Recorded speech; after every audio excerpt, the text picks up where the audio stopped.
Hi, everybody. Welcome to the QB School. I'm JT O'Sullivan. Today, Tua Tagovailoa.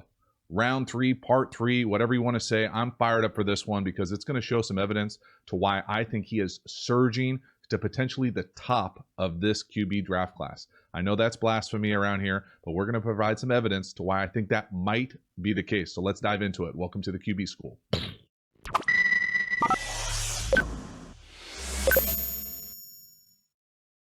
Now, before we get into this video, I want to make sure I frame this correctly. This is a handful of snippets, some highlights, a low light, to provide some context and really a preview to the full game analysis over on the Patreon community. So if you want the full game, get over to the Patreon community. But if you want some nuggets, some evidence to why I think Tua might be the best quarterback in this draft class, and I really do think that that might be the case, we're going to dive into it. I'm going to show you some video evidence, all 22. Let's get this video going. All right, so the first clip we're going to look at here, they're down 7 versus LSU. And really, this is just a really simple duo concept. We'll see from the back end. But the anticipation here is simply ridiculous. I'm going to let it play one more time. It's a glance or slant up top. But when he goes to throw this thing, it is straight up ridiculous. I'm going to stop it right at the very top where he's about to throw this thing. And then I'm going to explain the entire play from the back end. But look when he goes to throw this thing to where that receiver is. He takes about 4 steps and it hits him right in the face. Now, granted, it's a great play by the DB. There's no doubt about it. But the anticipation, the scheme, the drop, the awareness, the feel, this is elite NFL quarterbacking right here.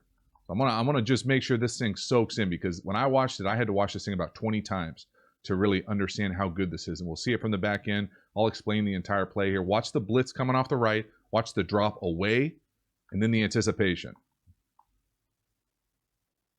I mean, it is simply perfect. So watch this thing, slow it down. 1, 2, 3, drop away. Look when he lets this thing go. And then look where it ends up, accuracy. Now, it's a great play from the corner, no doubt about it.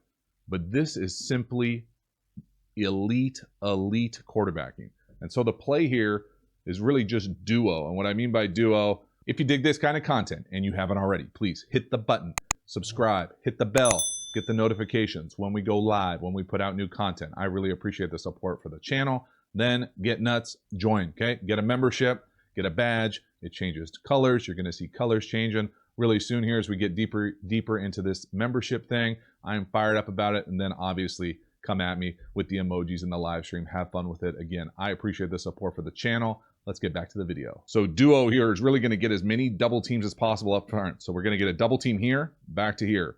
We're going to get a double team here, back to here. And this thing is really trying to run a gap with this run, how this run is created to go downhill. Well, oftentimes you'll see teams RPO this far, this near side safety. Well, he's standing up here at the line of scrimmage. He's blitzing. And it's usually paired with what's called a glance or like a deep slant right in this area.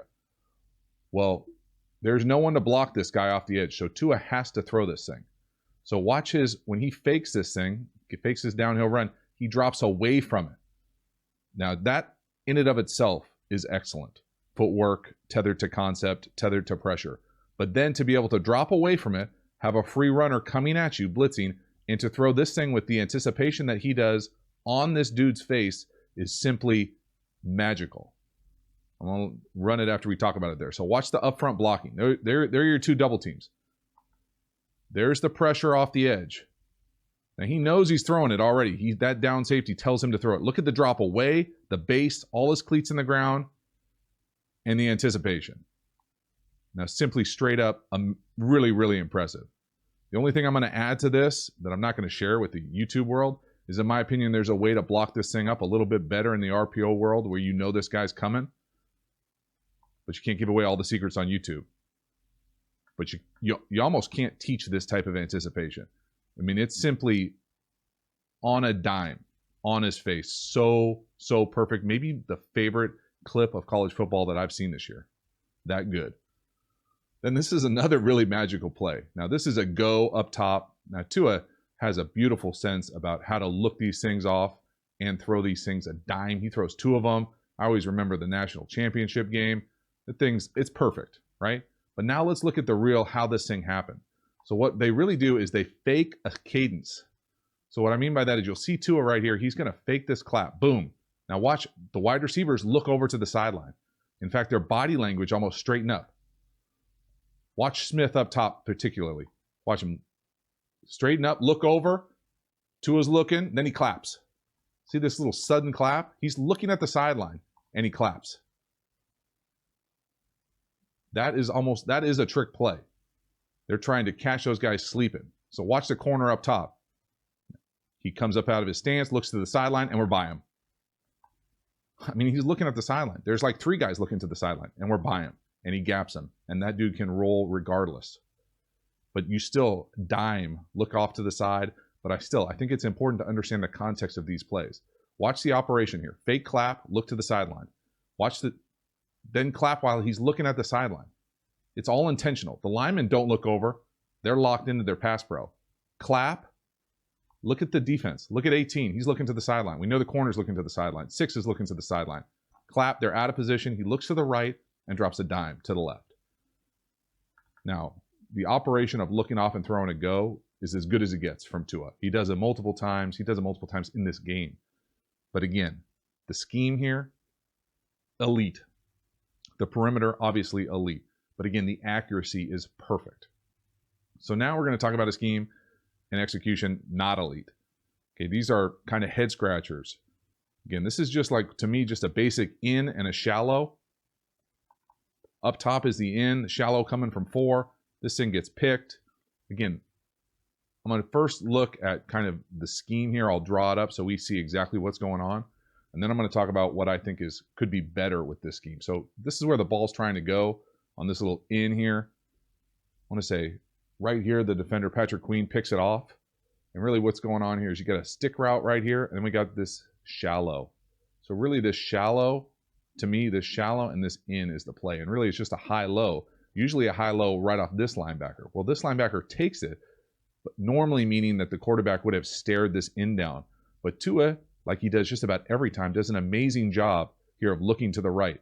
Well, when he looks to the right, he just assumes these guys are going to go, but they don't. They feel this shallow come across, and this defender kind of falls into this and makes a great play on the ball. There's no doubt about it. Now, scheme-wise, what I would like to see if I was designing this play, and obviously it's easy with a clicker for those clicker comment people, but right here, this little in with, I want to say, I can't remember which guy it is. I think it's this guy with the shallow.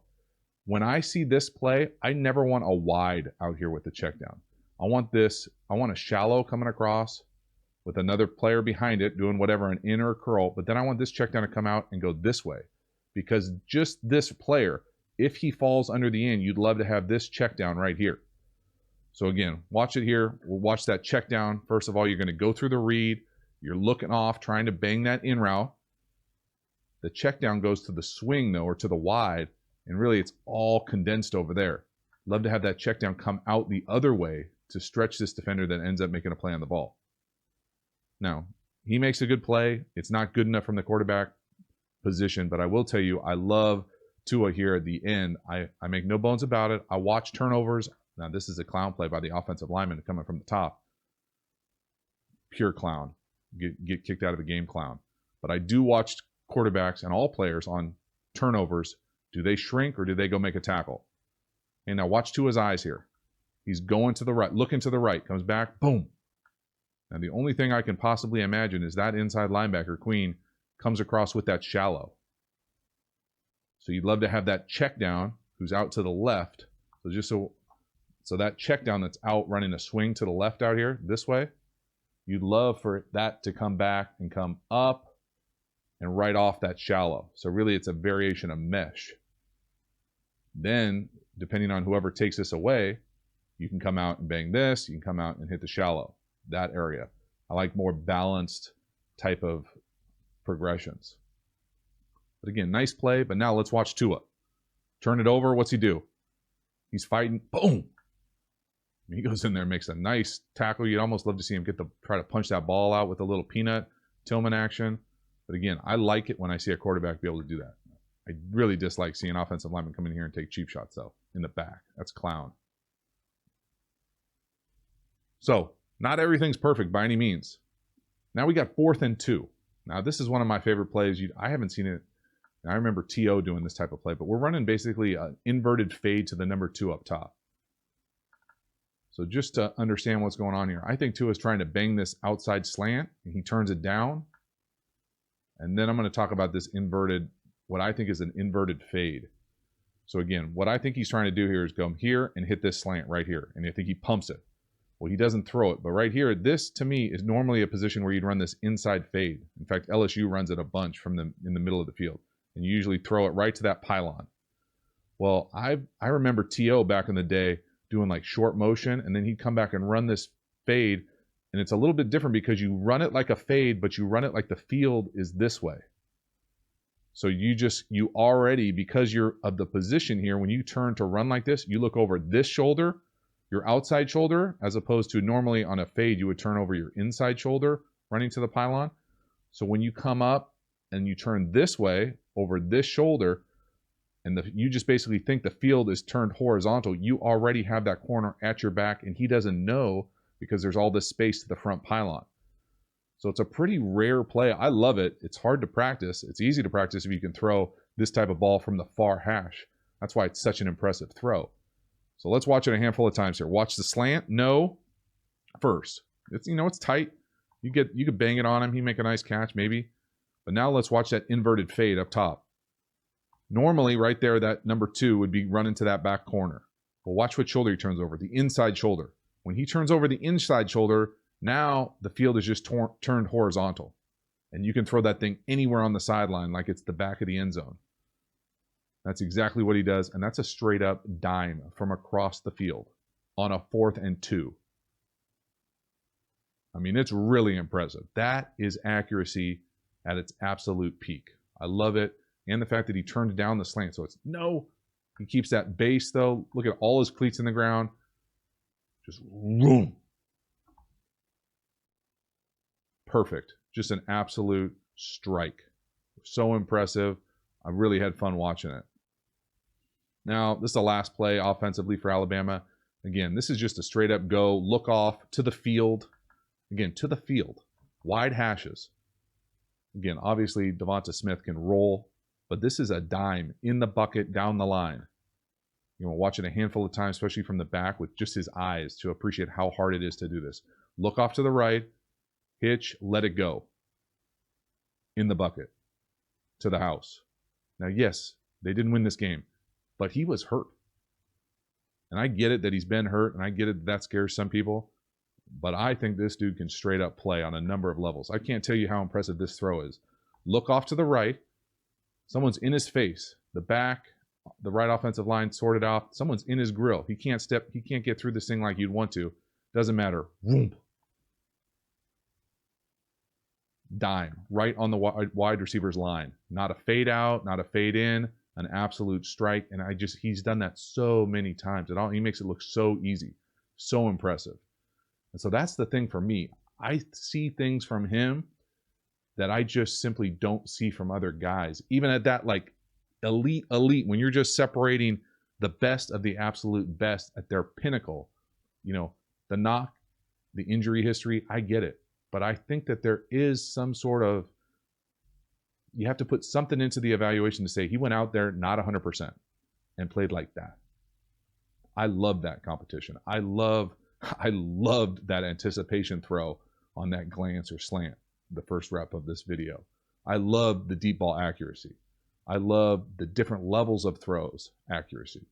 It's really, really impressive. I think some team is going to get really, really fortunate if he falls out of the top 5 to be their quarterback for a really long time. Let me know what you think about the video. Thanks for making it to the end. I will see you next time.